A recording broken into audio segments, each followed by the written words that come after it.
going on, y'all? Welcome to another episode of Just Two Girls Who Work Together. I'm Terica. And I'm Keisha. And we are so excited. I know we say that every single week, but really, really excited. We have a special guest with us today, Rashad. Hello, everybody. Rashad is my best friend. Probably been friends for like 20 years now, I think. Yeah. Wow.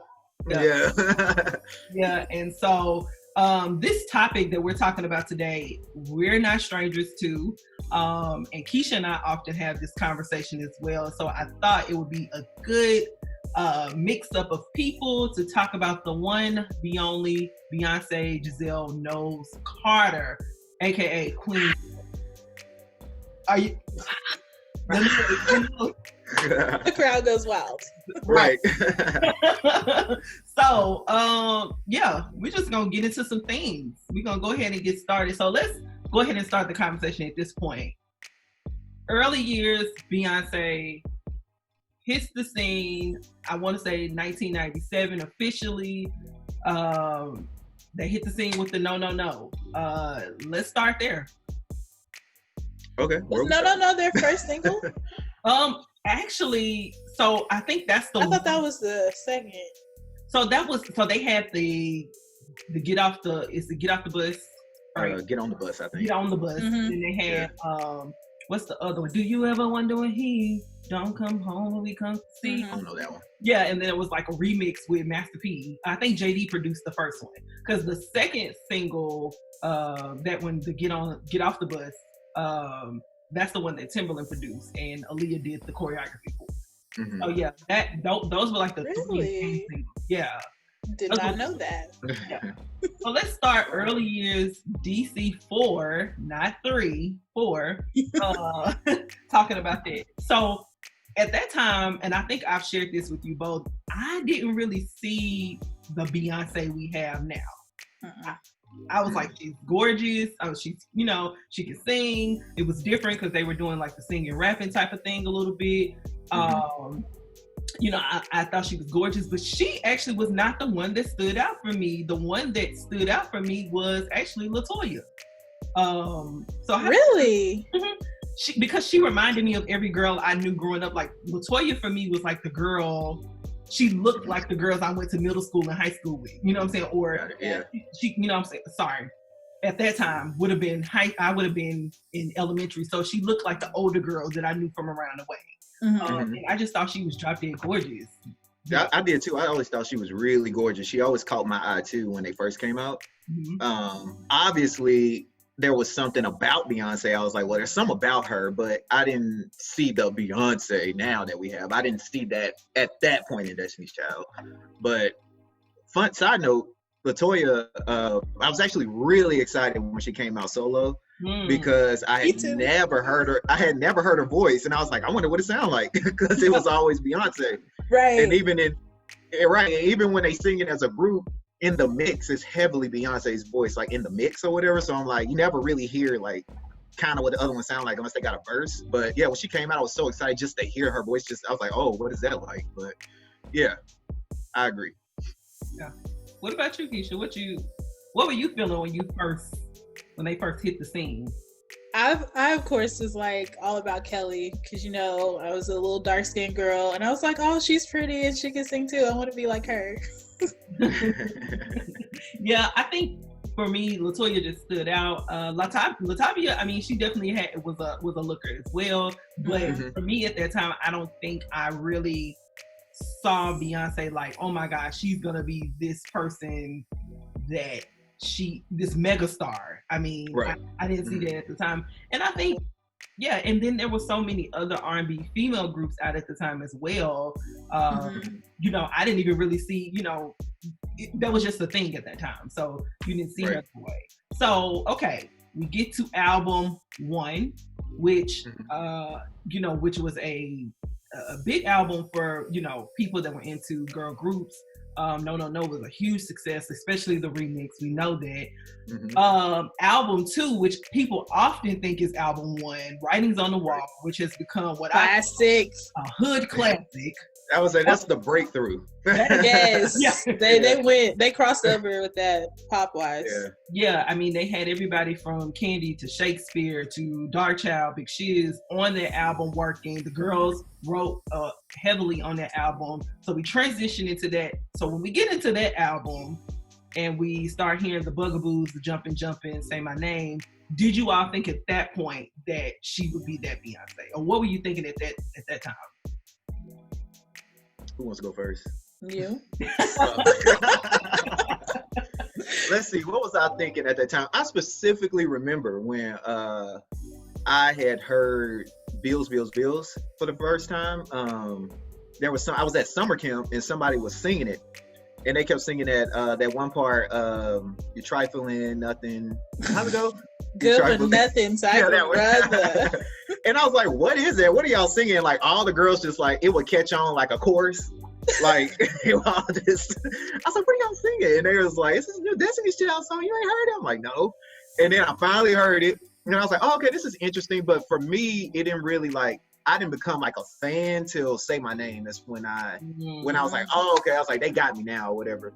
But I still didn't see that Beyonce yet. Like it was just obvious that she was the lead. And I was like, yeah, she's the lead and she's really good, but I still hadn't seen like what that Beyonce yet. Yeah. I think for me, I didn't see it, but then I could kind of tell, like looking back in hindsight, it was all like, it just made sense because then you started to see them in various videos. I think, of course, everybody knows about her appearance in the Case video as, the leading lady. Then she was they were in the Genuine You Owe Me video. They were in the H to the Izzo video. So like, it was like transitioning. Oh, and she had the single with Emil. She was the singer on the Emil track. So it was like, looking back now, you could see how it was being kind of orchestrated behind the scenes. Right. Looking back now, but still at that time, I did not see her as this megastar. I just thought in my head, Destiny's Child was gonna be a group forever. Me too. They was just gonna be forever in existence. Well, I don't know if I saw them as forever, but I definitely was like, well, that one's going solo eventually. But I still didn't see the superstar yet. But yeah. So you did see the solo. Yeah, I did see the solo. I was like, that one's going. I pretty like with a lot of groups. I usually could be like, yeah, that one's gonna go solo, like or whatever. But yeah. yeah. And so I never even thought of that. I was just like, at that time, to be honest, I was just loving the music. Yeah. I wasn't thinking about no music business stuff or if she was gonna like go solo or nothing. I was just like singing a bunch of songs that I could not relate to. I didn't know what they were talking about, but I felt it. Yeah, go back now, baby. Them things right there. Good classic. Right. What was y'all's reaction? What was y'all's reaction when the two got replaced? Like, what was y'all's like? Because I remember when I saw that video for the first time, I was just like, I couldn't understand what was going on. I was just too. like, I was confused. So confused. Yeah. First of all, I couldn't even tell. I didn't know who the two new girls were. Like, I didn't, out of the poses, I didn't know who. Like, I was like, yeah, you didn't know until they were in the orange outfits and they started doing a little breakdown dance. I was in my feelings. Because I was like, loyal to my soul. Like, we want Latavia, we want LaToya back. We don't want the new girl. We don't want them to do them. And what's so crazy, I think, Rashad, we said this before, we've always likened Michelle's voice to Latavia's because of the deeper register or the lower register. But when I go back and listen to LaToya, sometimes that gospel-esque kind of voice, I kind of hear the relation between her and Michelle a little bit more. I can see that. Yeah, before I go back to the music. I feel like Michelle's kind of a mix of Latavia and LaToya, because Michelle usually holds the bottom harmonies when they harmonize, like a lot of the times, not all the time, but like she usually that strong bottom part or whatever, and I always kind of feel like they kind of similar like that too. Yeah. Going back though, I was not a fan. I was very upset. I wanted them to. Who's in charge of the girls? Right. No, who's in charge of the girls? Because and my thing is like, how y'all gonna do this and y'all ain't even gonna tell us? Like, y'all just gonna pop up in the video with new girls and expect for us not to notice? What the hell? I know. That's the part that tripped me out the most, was like that they just released the video and it was just like 2 girls. I was like, what? Yeah, and I remember I called, it might have been Terica or somebody. I remember I called somebody. I was like, have you seen this new video? Like, what's going on? But yeah. I was so upset. Yeah, but I think, from there we go to the Survivor era, which ended up, they get their Grammy for. They had Say My Name, they had the Grammy, but it was leading into that big era of things.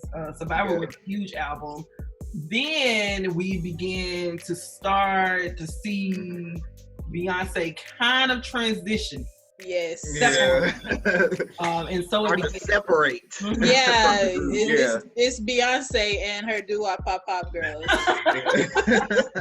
As Tamar says. We started to see the separation. And I sped a little forward with the Jay-Z video because Izzo was like 2001. So then we see the 3 in that video, and then we started to see her. You get Carmen. You get right. You go back and look at that. I can barely. It's so cringy. I can barely watch it now. I feel like it's hilarious now because I loved it as a child. Like I would watch that over and over again. Yeah, as a kid, I really liked it. I really liked it as a kid, but like now I can barely watch it. I'll be like, yeah, like once it got on Netflix, I was like, oh, let me watch it, and then I was like, what? This is trash. So yeah, I think you got Carmen, you got Gold Member, because you remember that was a huge thing. And that was right at the pinnacle of like, okay, she about to exit. Right, Fox and Cleopatra. Yeah, you had that. I think you started seeing her do more like solo songs with people. Maybe she's on a hook with somebody, or she's like singing the duet type thing. Like she started kind of making her way. So then fast forward and we get to solo success. So first album, Beyonce. So Keisha, who was late to the party. This year late. Shit. That was damn near 20 years late. I think for Rashad and I, that album defines a time period. It was like if you either heard that album, like the albums you had to have listened to during that time was that one, of course, Confessions, and I think Alicia Keys. What was that? The second album. The second album, and then like I think Justify was out around that time. And it was a moment. Yeah, Ashanti had an album out at that time Ashanti, too. That's right. Ashanti. Anne-Marie was hitting the scene. Yeah. That summer was popping with music. I ain't even gonna front. For sure. So like that 03. Man. So 2003 hits. Beyonce officially goes solo. This album is released. Everybody goes crazy. Except me. Except you. Everybody goes crazy. I remember. She performed "Crazy in Love" everywhere. Yeah, I'm about to say "Crazy in Love" was like the perfect first single. Like it was for somebody to have. Like it was just. And I remember Terica and somebody else called me and they was like, "Have you heard the new Beyonce? You seen the video?" And I was like, "No, I ain't seen it yet." Or whatever. It was like, "You gotta see it." Like they was hype, and I was like, "All right, let me see what this is about." But I mean, that's when you have to wait for it to come on TV. But right, and that was the 106 in Park days, so it was like the new joint of the day. Do you understand the practice that went into? Got me looking so crazy. Hey, yes, the practice that went into that. So those horns. Soon as the horns come on, that's what grabbed me. And I was just like, right. Yeah. So you got the horns. Even though there's been some debate about the Anne-Marie, Rich Harrison production with One Thing and the similarities and how a lot of people felt like. Well, I think Anne-Marie's even been quoted as saying, that was her sound. That was her sound, the go-go sound. Yeah, that go-go sound, that decent sound. Yeah, but then, Beyonce takes that, and I mean, sis, don't look back. Right. I mean, that was a smash out the gate. And then And then not only to have that, but like all her singles after that were still like they were all just really good, you know. Yeah, hits back to back. So why do y'all think, out of all of the females, we just mentioned there was a lot of other solo females during that time, and also don't forget we were just coming off the heels of female groups because we had your Lovers, your Icy. Sorry, you had Cherish. You had Black. Like you was right off the cusp of that, the heels of that. Sorry, and then you also had all these different women that we just named. What about Beyonce was just like, damn, like she took it up. Like, what was it about her? Mm-hmm. What was it? Well, I think I think part of it was, well, one, the music. I mean, it was just smashes out the gate, right? And they were big songs, really big songs that was like, they were R&B at the core, but like they were palatable across different platforms. Mm-hmm. And then Beyonce, the performer, was totally different than all the girls around her, like at that time, all the ones who was in her bracket at the time. Like she was the clear, like standout as a performer. Yeah. And she only got better as a performer, but like, yeah, she was that. Nobody was doing that Tina Turner-esque like whole like performance style or whatever, but yeah. Right. I was gonna say she had that it factor. Like she literally has it all. Right. She looks racially ambiguous, so she's good commercially, branding and stuff. And then, like you said, her performing, her vocals, the look, like she just got it all. Yeah. I think, and I agree with both of you all, I think she was a clearly in her own lane at that time. You had other people dancing, but what you saw, it was so funny because I do remember when she hit, you started seeing other female performers who ain't never danced before. Right. Yes. All of a sudden just started dancing. Right. All in heels and leotards and right. Yeah. But yeah, you're right. I mean, you both are right. She kind of brought back that complete entertainer, what we hadn't seen in such a while, because remember the 90s was strictly about, you had to have the voice. It was all about the voice in the 90s, and we didn't see, I mean, when we think about the voices, we think about your Whitneys and your Mariahs. They were simply, Mariah might get you, 1, 2, right. But it wasn't honey. Yeah. But Beyonce absolutely brought back that full entertainer, and I think that's what put her in her own lane, right? Mm-hmm. I wouldn't say that like the 90s was complete void of entertainers, but I do think maybe like big voices, like dancing and stuff, it wasn't a lot of those or whatever maybe, but yeah.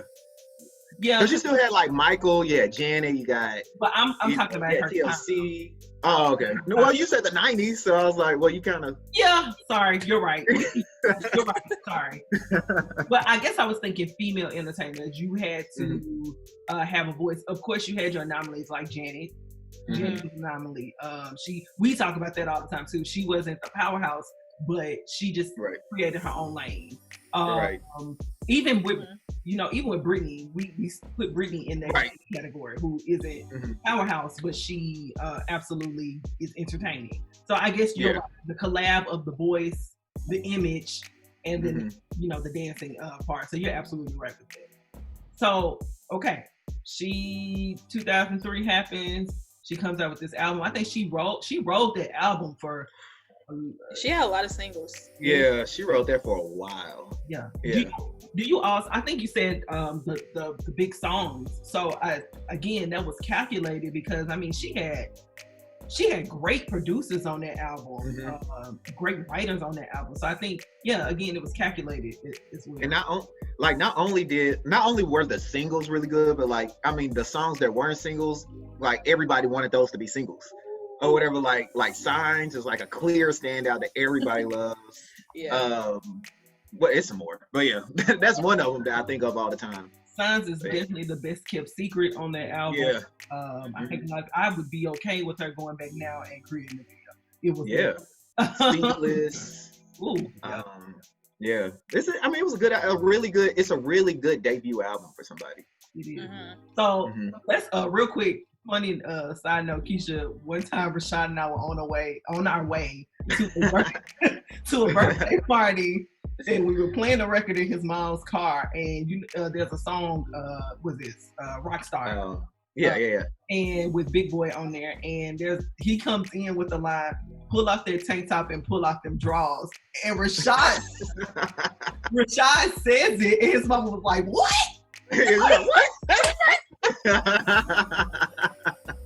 Oh my God. Grooving. Do you hear me? We was really grooving, but she was like, what?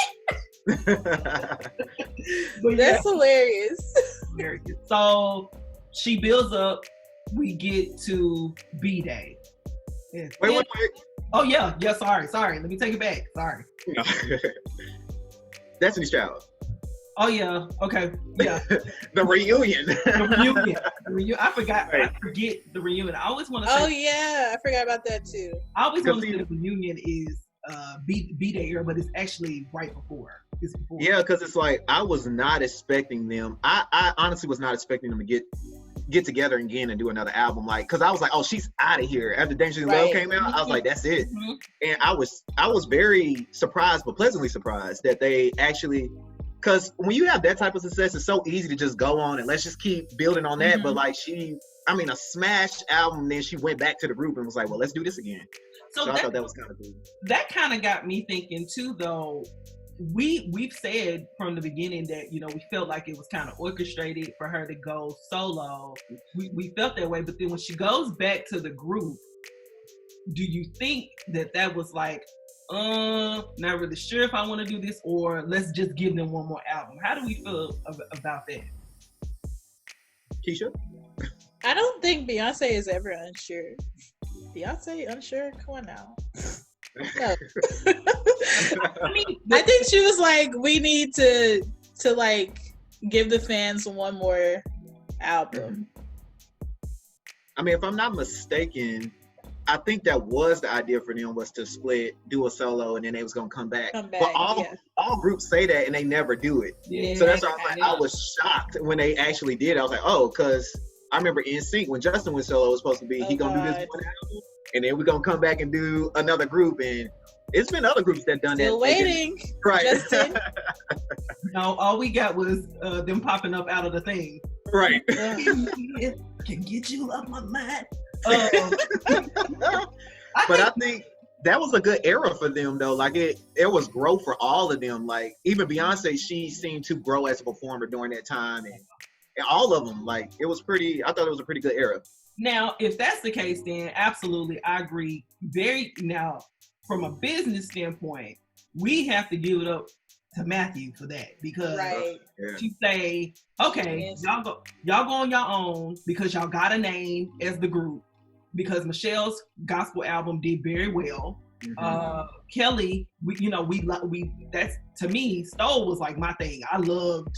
You did love that song. I love that song. And then also, she did a little bit of acting with the Freddie versus Jason. Or the Freddie. I forgot about that. She had Dilemma. Mm-hmm. So like they all, like, it just made sense. Then they get back together. This last album was very mature. It showed their growth. When they performed, I believe that Atlanta concert, that you watched a million times. That's the show. You saw the growth in them individually, vocally, as entertainers. It was an amazing concert. Yeah, it was. Yeah. So Rashad wants to talk about the reunion. So you have the reunion. No, that was it. I was saying. So you got the reunion. That happens, and then we go into B-Day. Okay. So at this point, what we can do, because I think, Sis got 11 albums at this point. So we probably, for the sake of time, for the interest of time, don't want to skim through the albums. But we can briefly kind of touch on B-Day. And then I want to know from you guys, favorite albums. Yeah, out of your discography, what's your favorite album? So B-Day. Wait, sorry, are we not discussing the albums anymore, or we are? We can go through each one. It's a lot of them. So I mean, I'm just saying. No, I'm just asking. I mean, we can go through them. It's a lot of them. Just at least briefly, so we can at least, because I thought we was kind of talking about her like Okay. The chronological, progression of Beyonce. It's like a retrospective kind of thing. I don't know. Right. No, it's not my show. We can do that. Okay, so B-Day. Boom. Hits. Yes. Yeah, B-Day was like, I guess like a fun album, party album. Mm-hmm. I enjoyed it a lot. I thought it was cool. A lot of cool. What stands out the most is production.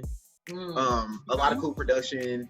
Swizz did a lot. Swizz Beats did a lot of it, right? You got Swizz, Pharrell, Sean Garrett. They did right. Heavy lifting. Mm-hmm.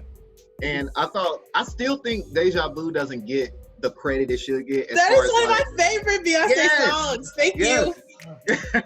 I think it's one of her more underrated kind of songs, but I love that video, and I thought the song was awesome. I think that tour, the Beyonce Experience tour that went along with that album, that's my favorite. I think that's the best tour out of all of Beyonce's tours. Mm-hmm. Even though her tours, look, Keisha's like, oh really? Even though her later tours are like big productions and all that, right?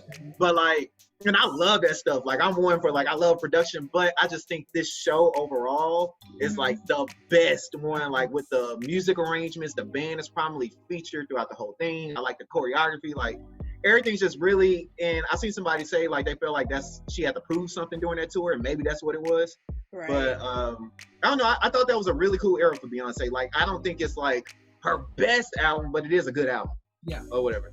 Yeah, it's like her. You know how athletes are in college? They be like the best, and then they get in the pros and they get lax. It's like that. I mean, it's interesting what you have because usually people have that sophomore gene, and then that makes me also think about was it strategic for her to get back with the group to make sure that they really thought about what they were going to invest into this second album? Because you often that second album usually isn't always the best for a new artist. Right. And so I think they took their time. I mean, they look at all the things that they thought about. I mean, they surrounded around her 25th birthday. That's where you get the B-Day from. She had the all-female band. That was huge for her. She has this tour that she has the female background singers. You were really seeing the showmanship of Beyonce. So I think they took all of that into consideration and made this a very huge album. And like you said, when I go back and listen now, some of those songs aren't even 2 minutes long. Like some of the songs are very short. Right. Mm-hmm. She had a lot of singles on that album too. Yeah, she did. That was the other thing. People often think that the Beyonce album is where she released all the videos. She had already done that with B-Day. Already done it. Right. And those videos were amazing too. Yeah. I mean, and that was just early stage still getting my money up Beyonce, but they were still good. But she had done it first, so I feel like she had the blueprint once Beyonce came along how to do that. So you have I don't know what that was. Did you get? Yeah, okay. Oh, we just got upgraded. Right. Right.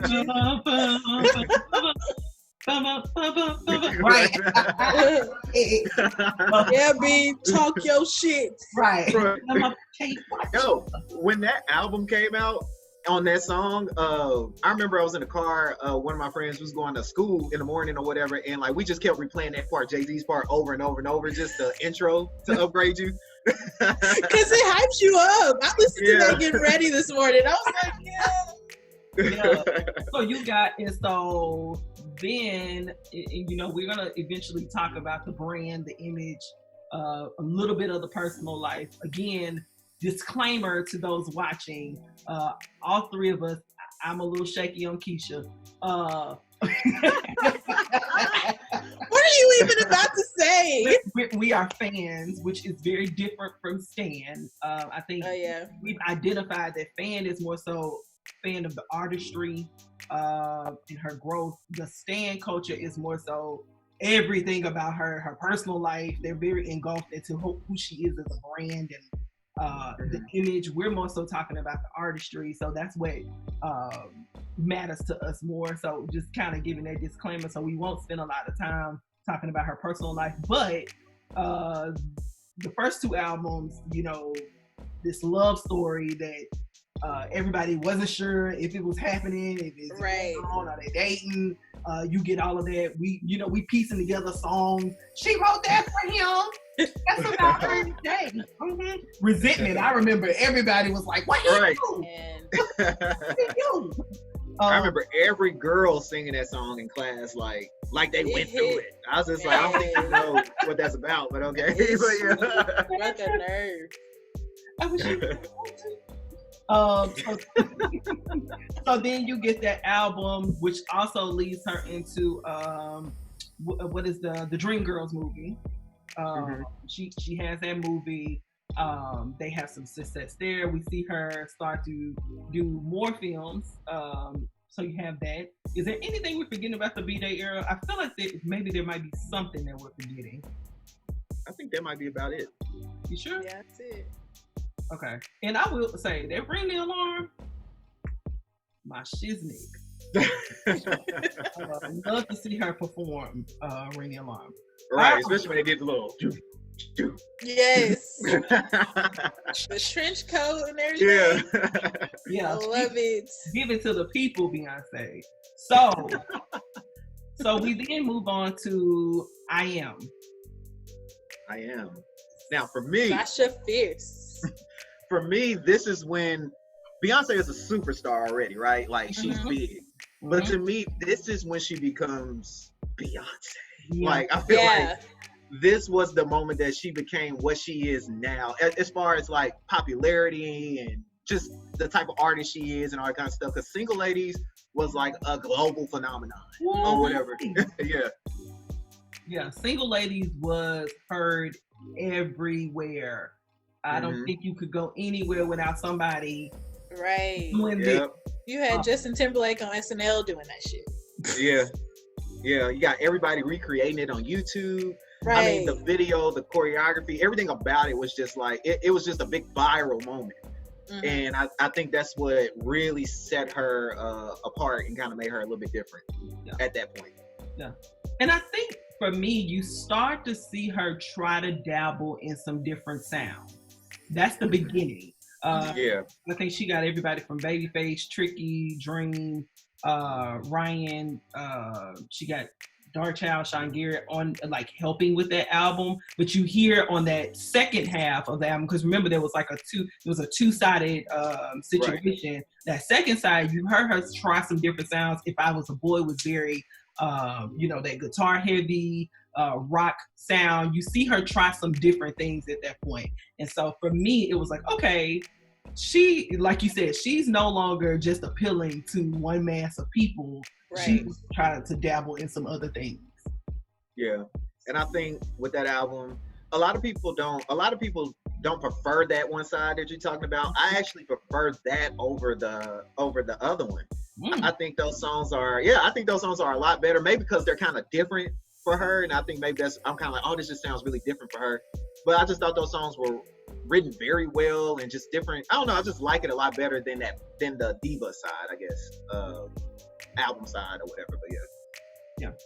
So you got Sasha Fierce. She turns into this Sasha Fierce person, her alter ego. Yeah. She goes on tour during this time. Huge. I mean, like you said, Rashad, at this point, she's not filling out arenas anymore. She can damn near fill out stadiums at this point because she's so big. So, got this album. I think we covered the large portion of. Yeah. I mean, I Am is about, that's like Single Ladies is basically that. But and I think Diva, I mean, we always had, and I will say this about Diva, we always wanted to hear Beyonce's side of how she felt about, like, because everybody else was giving her these titles of being the queen and being Beyonce, but she never really like said anything. And I think she put out Diva, everybody was like, okay, talk your stuff, okay. And that was a really cool song. Yeah, it was. I really enjoyed it. So moving on to what I consider my favorite album out of her catalog, which is 4. It's my favorite too. It's not mine. Mine is Beyonce, self-entitled. Yeah. 4 is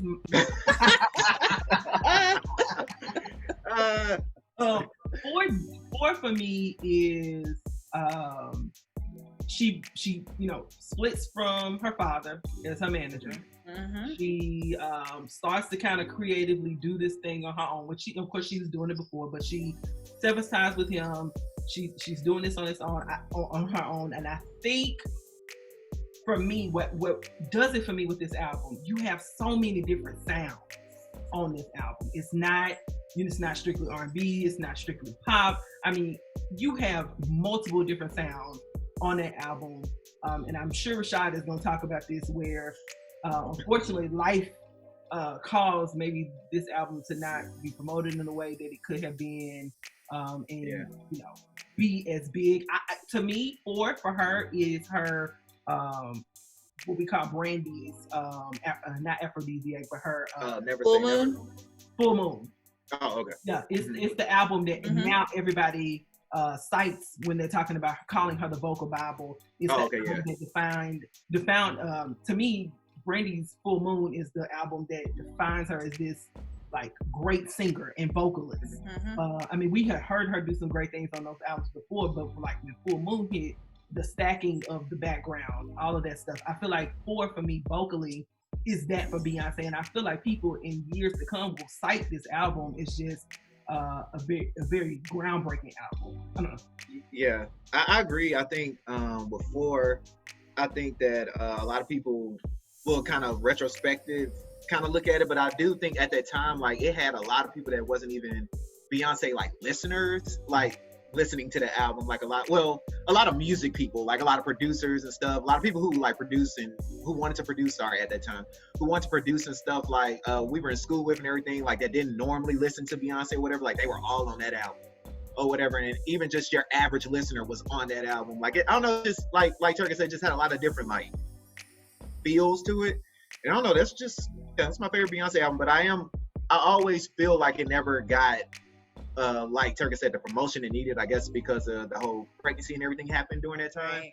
But I feel like even though she had like a lot of videos and stuff from it, I feel like that album wasn't, I don't know the word to use, but I don't think that album was like, I don't know. We just didn't squeeze what we could have squoze out of that, if that makes any sense. Yeah, it wasn't stretched as far as the other ones previous to that. Yeah, because I even feel like, and it had that potential too. It had potential because I feel like the videos they were okay, but I don't know, I just felt like it was a lot. We didn't get a tour with it. I was like, now that's the tour I want to see. I was like, I want to see that 4 tour, but it is what it is. But I love that album. Yeah, it's a good album. That's my number 2. I will say that. I mean, and even when you think about the people that she used on this album, I'm looking at the list now.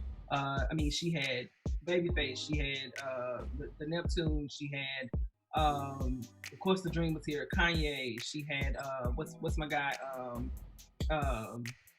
What's his name? A tomato going around. I say tomato, but Frank Ocean. Yeah, Frank Ocean. Yeah. Why you got tomatoes flying around your room, Terry? Because that little kid that remade the song. Okay, whatever. I thought it was potato, not tomato. Whatever. And then she also has Diane Warren on here as well. Right. So I mean, this album had some heavy hitters. Yeah. This album had all the potential to be a great, groundbreaking album, and I think retrospectively it will be, but just life happened, and so therefore we didn't get everything. Now this is when I think this is the album I feel like we start to really see stan culture become a part of her brain. It got to become so much about her and her marriage and the baby, and oh my God, Beyonce is having a baby, that the music kind of unfortunately ended up falling to the wayside. Right. And so that's when I think we start to see the resurgence of that. So we'll move on to Keisha's favorite album. Yes. Beyonce. So just help us understand what it is about this album that you like. This is my one right here. Right. Because we gave a good argument. So you to be honest, I think it's just like the point in my life when it came out. Okay. I just needed that. She gave me the life I needed, and I have like sentimental value for it. You know what I'm saying? It's she gave me the life I needed at that time. Now I'm not saying it's a horrible album. I like half the album. Like I like these songs a lot. Album as a whole, I'm like, it's okay. All right for me. Yeah. But at the time when it came out, I was feeling the same way. I feel like people blew it up because of the way she released it. I feel like because it was nominated for album of the year and stuff, and I'm like, this album or whatever. Like out of all, like I'm just thinking like out of all her albums, I'm like, this one. Right. We're finna get it right. today. And I was just kind of like, what? And everybody's going nuts, and she released videos with it, and I was like, oh, well, I'm gonna get into this about Lemonade, but this was a precursor to. I felt like everybody started. It wasn't about the music. It started being about everything, literally everything else. Yeah, everything with the music. But like it was like, because I'm looking at it like I'm judging it the album on the album, not the videos, not the way it was released. I'm looking at the music. But a lot of people they didn't do that. It was more so all of it as a package. And I was just, and that's how I view it too, because marketing is my thing, and the way she handled all that, the surprise drop and all that, it was amazing. Yeah, and I think, and I agree. I think it was amazing that she did that, and I think that this again set her above the rest in her bracket. Like this continued, because remember at this point, B had been running or reigning for about 10 years with no real competition. I think the closest, if you want to say competition, would probably be Ree. If you want to say if you want to say success-wise, it's probably Rihanna. Ain't no competition with me. Don't even do that. You'll get what we're saying, but yes, I understand. If there must be someone, it has to be Ree. Yeah, that's about the closest you're getting. But again, she sets that bar a little higher with doing something like this. But again, to Rashad's point, it became so much about the brand of her that people could care less. Like the music could just be, she could say anything and they was just like, oh my God. Yep. Right. I mean, Bow Down, we love how she was talking that talk on Bow Down. Don't get me wrong. That was my shit. Shout out to and I think it was cool. I think it was cool, like her growth as like she's being a lot more boastful. She's being a lot more what's the word? Not like raunchy or nothing, but just more like just open, like more like liberated as a look at me. I'm not a woman, so I don't know, but like liberated as a woman is what I would imagine what that was or whatever. Like to me, because it's like it was a different Beyonce with that album, like a different type of Beyonce on that album. And I thought that was cool. I thought that was a cool part about it. But yeah. I think from a growth perspective, again, to your point, like seeing her from childhood, and we forget DC days, if you go back and listen to them albums, they was talking about some stuff they shouldn't have been talking about. You know, we got Temptation, we got some, do you ever wonder where he when he come home, when we come to see? So, she was very vocal in that way with the group. But to your point, when we got Beyonce, that first album, Dangerously in Love, I always say Beyonce, but Dangerously in Love, when we got that album, she was very, like, it was reserved. It wasn't, I might be doing this. It was real cute. We get to this album, and sis is full-grown woman. Like, she's talking about the love for her husband and baby, what we gonna do, and all of that. So I think seeing that was also exciting for people that are fans, because we have literally grown up with her. And I think so a part of me as a fan was excited for the album, because I'm like, dang, like, I've got to witness her grow up in her career. So, that was exciting for me. But yeah, it wasn't my favorite album. And I think actually my favorite song on the album is probably XO. Just a well-written song. I really enjoy it. The Dream. Yeah, I mean, that's probably my favorite song on that album. He's my favorite. He is a huge Dream fan. I think she shouted him out in a couple of our videos. Nice. I love Terrius. She has shouted him out.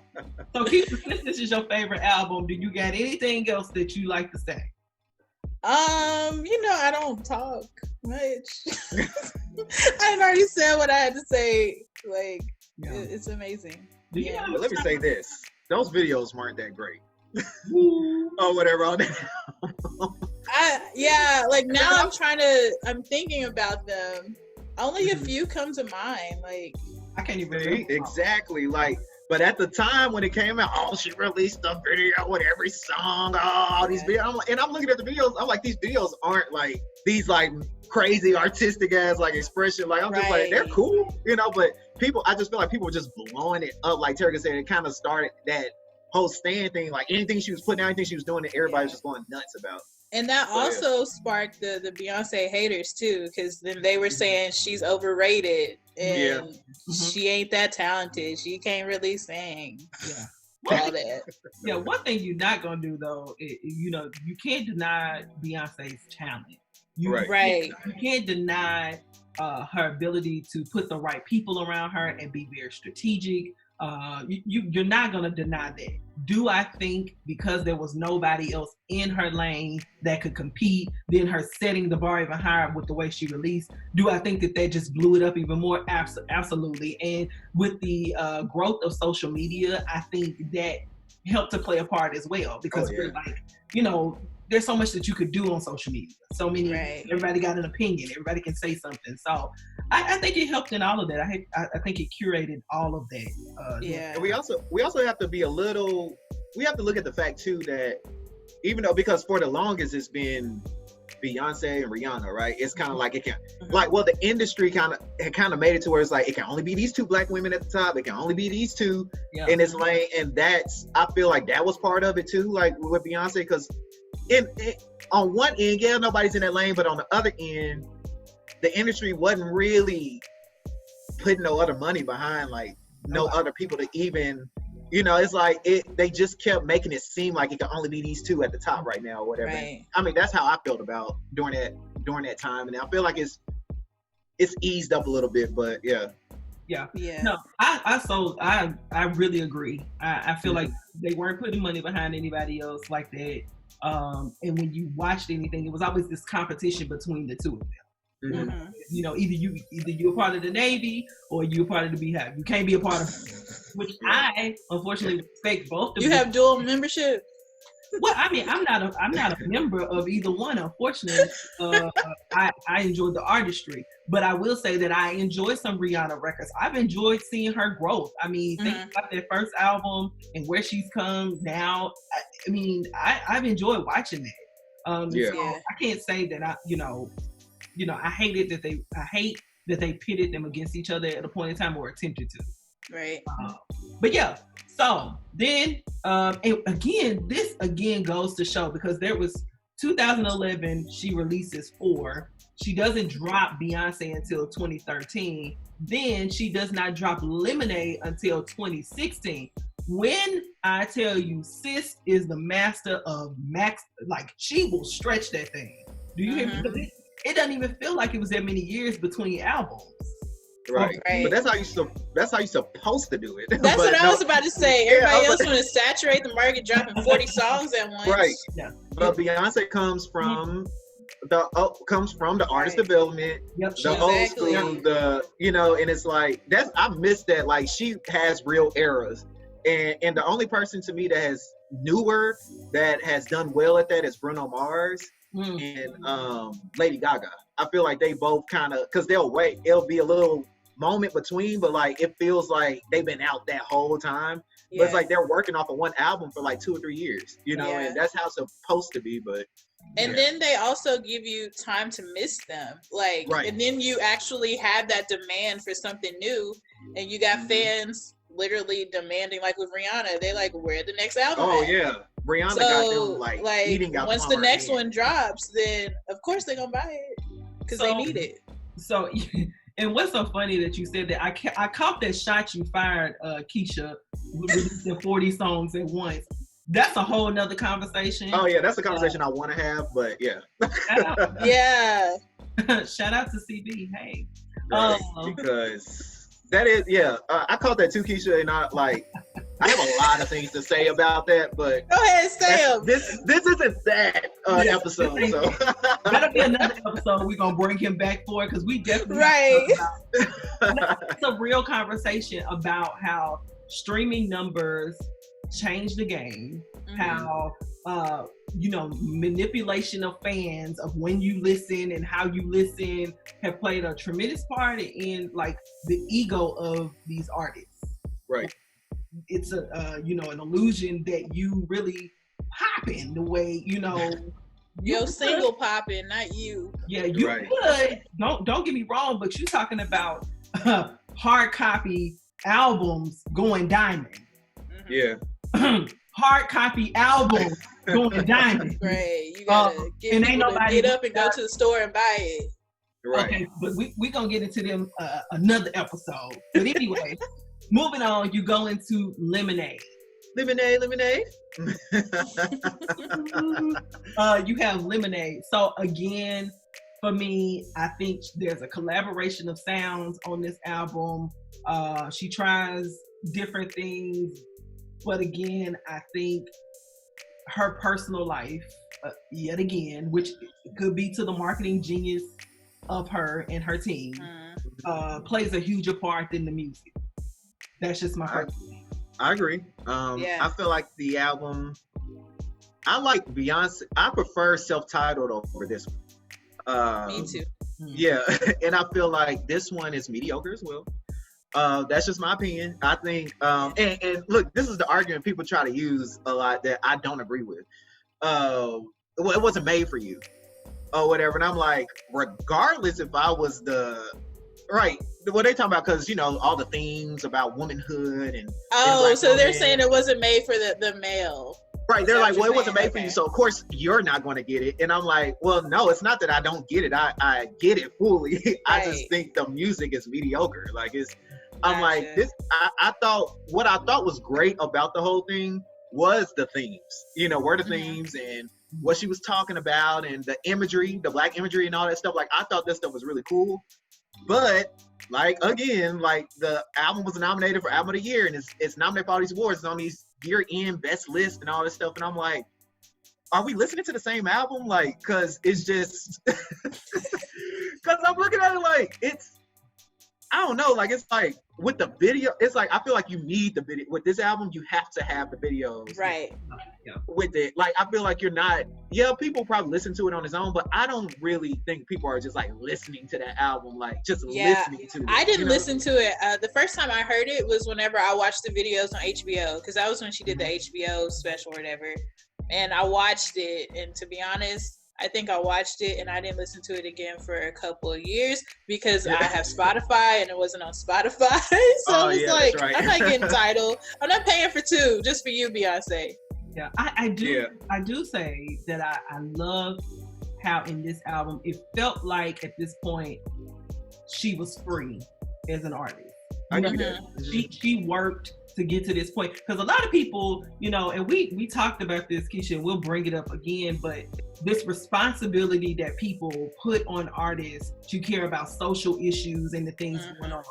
I think Beyonce was very smart, and again, this goes back to that old school mentality. She worked her way up. Now she is the table. She has brought the table, and she can do whatever the hell she wants to do. Yeah, and she can do whatever she wants. Absolutely. And I feel like on this album, there was a sense of freedom to talk about the things that matter to her and her people. And that's the part that I did enjoy. I did enjoy her being very open about who she is, and not being afraid and not holding back. And I think we started to see that, of course, with the album before, but really with Lemonade, from like all of the little images, imagery, how cinematography, how it was shot, where it was shot, all those things. It was good to see her. And then, of course, during that time, we got the Super Bowl performance that she shut it down. I mean, that was the part for me with this album that was liberating to see her being free enough to just be authentically herself. Yeah, and her having such a huge stage and still being pro-Black. Yeah, like that was good. Yeah, that was. I thought it was cool that she, like Terry said, like she was kind of free as an artist. Like she can kind of do whatever she wants. So that's why I say, as like I respect what she did, and I understand. Like I said, I understand the themes and I like all of that. But like musically, it's just all right. It's just like But people try to make it like it's her magnum opus. They be like, oh, this is like her thriller. Like they make it like this is her thriller or something. And I'm like, it's nowhere near. But yeah. I think it was just some stuff she needed to get out of her system, to be honest. So I think too, she, again, yet a master behind the scenes. I'm gonna talk about my shit when I'm ready to talk about it and how I want to talk about it, and she did that. So we won't actually touch on, I don't think we want to get into Everything Is Love, which I have a few tracks on that album that I do like. We won't touch on that. And Homecoming, we won't really touch on that, even though the build up behind that, the Netflix special, huge. I love to see her perform live. We didn't know what she was gonna do when she hit that stage. We didn't know. And then for her to get that extra time because she couldn't perform the year before. I think she completely brought it. So we won't get into that or the Homecoming, and then the Gift, which is essentially just the soundtrack for The Lion King. What was that about? Elaborate. Again, another album that everybody blew up that I'm like, it's Did okay. they really? You like it? It's okay if you like it. I'm saying I didn't hear much about it. I didn't hear I felt a lot of people were just amazing. like when The Lion King came out, I've seen a lot of people talking about that album and like, oh my God, and it's so black and it's African and all that, and I was just like, it's okay, but it's alright. I enjoyed it. I enjoyed it for, what it was. I enjoyed a few of the songs on there. Do I feel like it was like a life-changing album for her? No. I think she tried some interesting sounds on there. Some new things for her catalog, but I just, it's not an album that I just put up here for her. Homecoming, I appreciate it because we hadn't had a live album from her. And it was like a greatest hits. Right. And her live arrangements are always hitting. So I thought it was smart. I thought it was so smart to put that out. Now we get the full thing with the full band and everything. I'm like, because that Beyonce experience, I always wanted that on audio because I just love the music. So I was pretty glad when they put that out. So we have those albums. So we've talked through all of them. So I think we've all shared what our favorite albums are and why. So kind of let's briefly talk about the brand, the image, what is Beyonce? The good, the bad, and the ugly of what is. The good, the bad, and the ugly thing. I mean, there's some what's the ugly? There's some ugly sides to it because we've kind of mentioned it. The brand itself, who she is, sometimes overshadows the music. Yeah, it overshadows. I think her brand has overshadowed her, the artist. I feel like everybody buys into the Beyonce brand now because. I mean, you're going to get a bomb performance when you're going to see it, right? She's going to perform her butt off or whatever. And it's like, I feel like a lot of people, I feel like a lot of those people don't even really listen, buy her music like that go to those shows, honestly. I feel like I feel like I said, I feel the brand is so big, you know what you're going to get with Beyonce when you go see her. And then also, I mean, but beyond the live aspect, I just think, like we touched on earlier, a lot of people they're going to praise everything she puts out and does without a real critical eye to it. Like it'll be real biased. She gets a lot of biased, opinions from people, whatever. I don't know. I lost my train of thought. Go somewhere else. Yeah, the Beehive, she can do no wrong, at all. And I think with Beyonce being a fan of music herself, I think she appreciates good, critique of her. We're not talking about hateration. We're not talking about people hating on her just altogether. We're talking about she would enjoy someone saying hey, I really enjoy when you give these live performances because this is when people get the best of you, or when you use these type of sounds. I feel like this was rushed, or I feel like there could have been, more done. But you're right. There's a culture that has been created where there's nothing, you can't say anything. Literally anything, or you will be canceled, or you're a hater, right? Right. No. But yeah, I think that's the ugly side of it for her. I think the good side of it is her brand has put her in a position to kind of do what she wants to do at this point in her career. We see the offsprings of this. I mean, Chloe and Halle, are phenomenal. I love them. I mean, she now has opened up this platform for other people.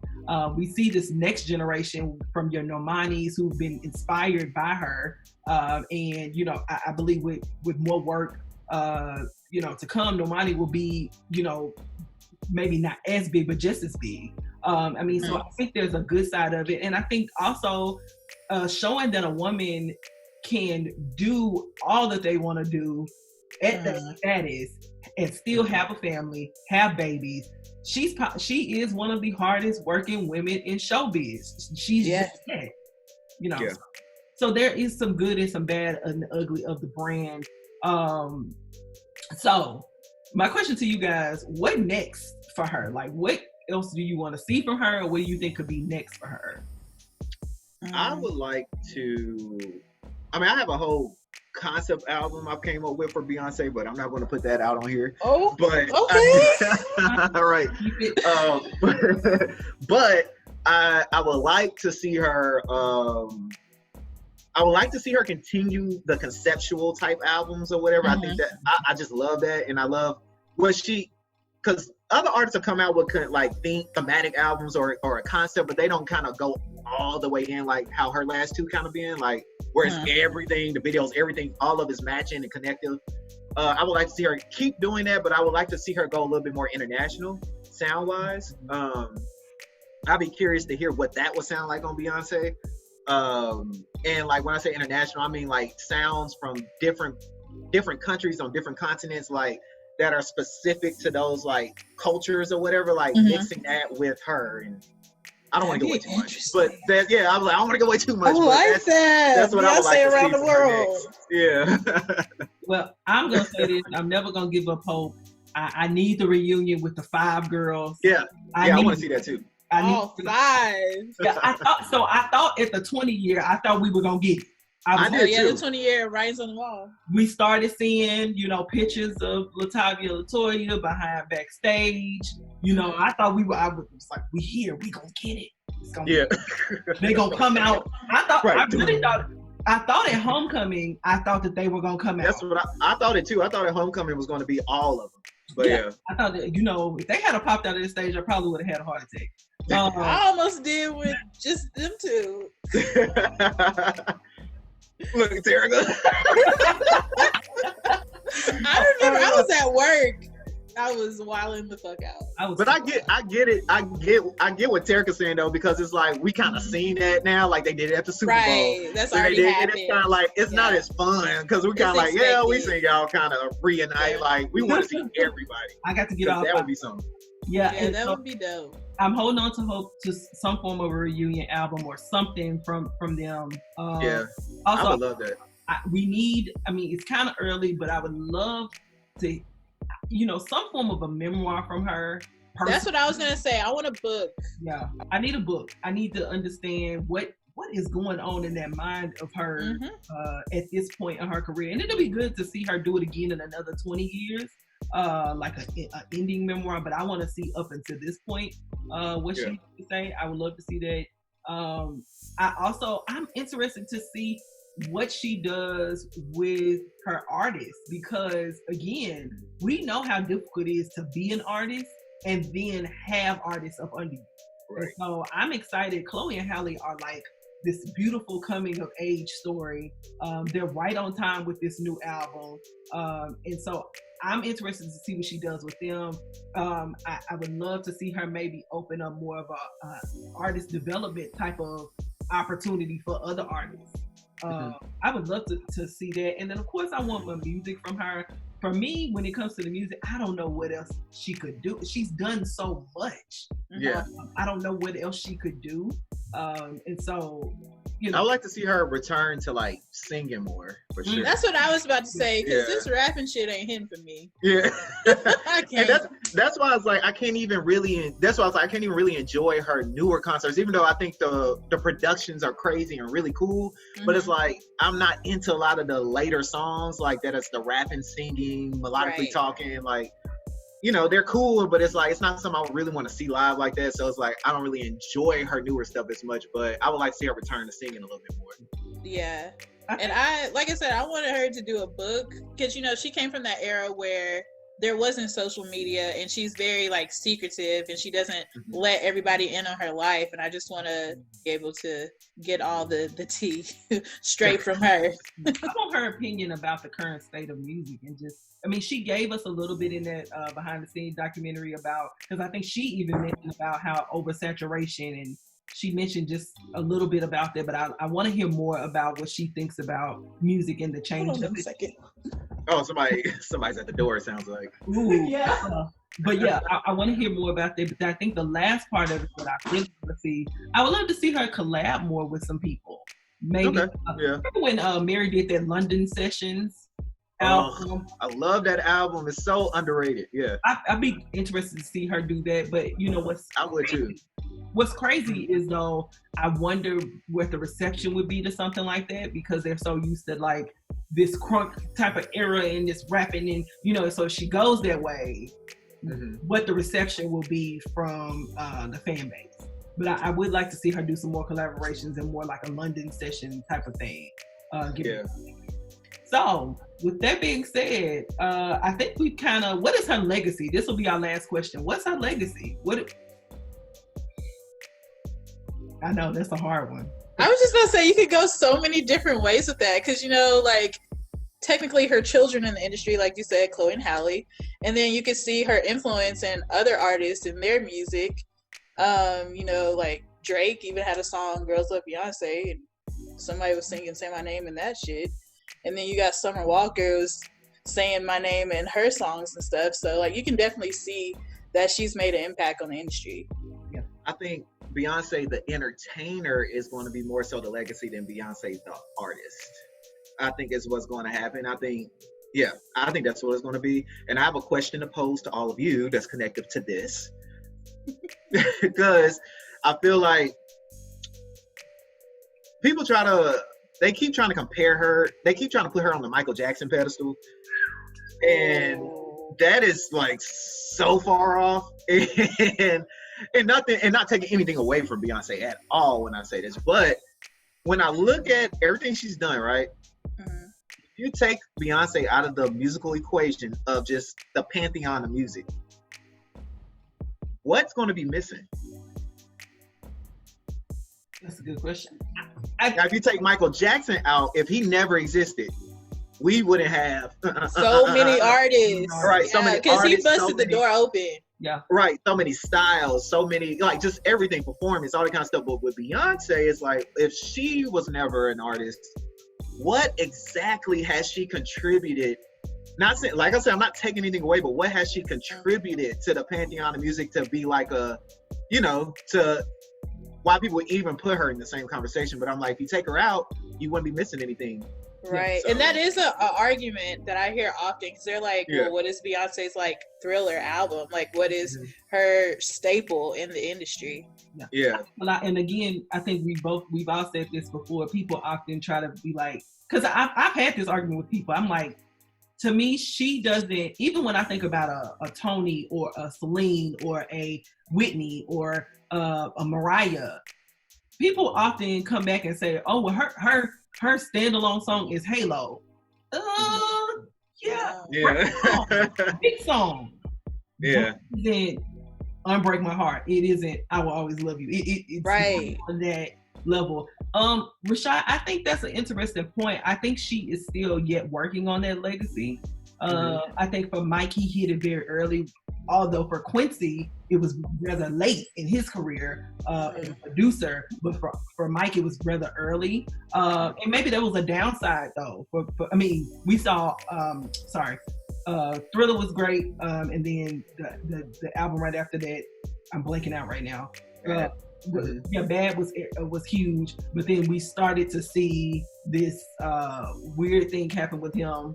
Like History was a great album for me. I enjoy it, but it wasn't, I don't know. Maybe there's a reason why she hasn't had that moment just yet. Right. I think it's to come. I'm not gonna, I think she's necessarily what she can do.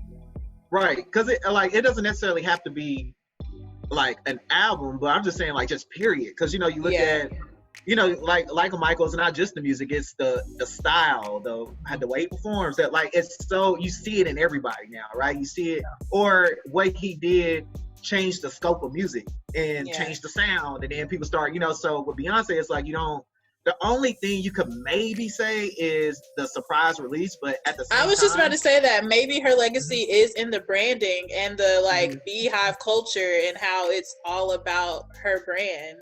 So maybe that makes sense though. Maybe that is what it is. Maybe it's her branding and marketing. But with the surprise release, she technically wasn't the first one to do that. I think she was maybe the first one on the artist of that scale to do that. But I believe I have to research again. But I believe there was another artist that did do that first or whatever.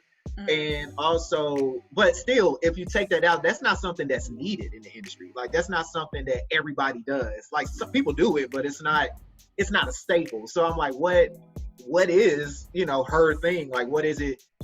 Like, if you took her out of the equation, what are we missing? And right now, to me, there's nothing like that shifted anything that she's done yet. But yeah. Right. Okay, we can let you have that. I think it's a good point to make. I think it is because somebody could go back and say, well, I mean, Mike was just a collective of different artists, right? From James Brown to I'm blacking out. Am I saying Sam Cooke? No, I'm not saying Sam Cooke. I'm saying you know who I'm saying, Rashad. Like Jackie Wilson? Jackie Wilson. He's a collective of those, but he also took that and created so much more. And created, right. Yeah. With Beyonce, we all know when we look at her, my mind automatically goes to Tina Turner. And she's taken that, and I feel like, yes, she's entertaining and she's giving us all those things, but I'm not sure of what, like you said, she's created sound-wise just yet. And I think her legacy is still evolving of what will be. Yeah, I still think there's opportunity there. Nevertheless, I will say, and Rashad, we're going to have you back because we're going to talk about eventually the legacy. We'll have you back, but we talked about this before. There are some artists that were probably the greatest investment that a record label or manager could have ever made. And I think Beyonce falls into that. For sure. You got, and we'll talk about Snoop, Mariah, Mary J. Blige, Beyonce. They're probably the best investments that a label could have, and so we'll talk about that in another episode. But yeah, I think her legacy is yet to be determined, and what it will be. But yeah, I mean, I think there's time. I think there's still time for her to do something where like it's just got everybody like, whoa, I still think that can still happen. Yeah. And we still looking for them Halloween pictures from last year, Beyonce, that you still ain't dropped. That's why 2020 going the way it is, because we didn't get them pictures. Oh no. Just joking, but thank you so much, Rashad, for joining us for this conversation. Yes, we appreciate you. Thanks for having me. It was fun. You might have to try LA correspondent. Right. But yeah. Y'all like, share, subscribe.